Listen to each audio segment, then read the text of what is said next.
অন্তর্বর্তীকালীন সরকারের প্রধান উপদেষ্টা ডক্টর মোহাম্মদ ইউনূস বলেছেন, জুলাই অভ্যুত্থান জাতিকে ঐক্যবদ্ধ করেছে। দুঃস্বপ্নের বাংলাদেশকে এখন নতুন বাংলাদেশে রূপান্তরের চেষ্টা চলছে। অর্থনৈতিক, রাজনৈতিক, প্রাতিষ্ঠানিক এবং মানবিক দিক থেকে বিধ্বস্ত বাংলাদেশকে দ্রুততম সময়ে নির্দিষ্ট গন্তব্যে পৌঁছানোর চেষ্টা অব্যাহত রয়েছে। রিপোর্ট করছেন সিকান্দার ইমান।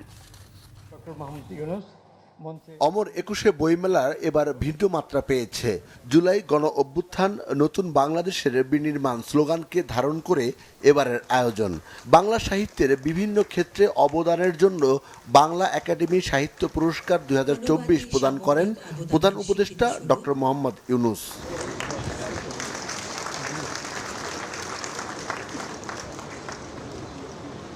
একুশে বইমেলা 2025-এর শুভ উদ্বোধন ঘোষণা করছি।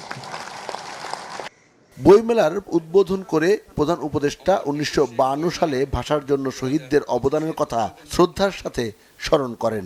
জুলাই অভ্যুত্থান জাতিকে ঐতিহাসিকভাবে ঐক্যবদ্ধ করেছে বলে জানান তিনি।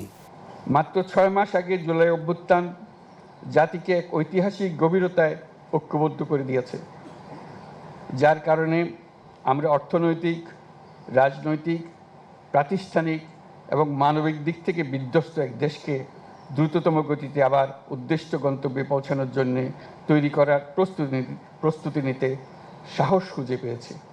জুলাই অভ্যুত্থানের পর রাস্তার দেয়াল এখন ঐতিহাসিক দলিলে পরিণত হয়েছে বলে জানান প্রধান উপদেষ্টা।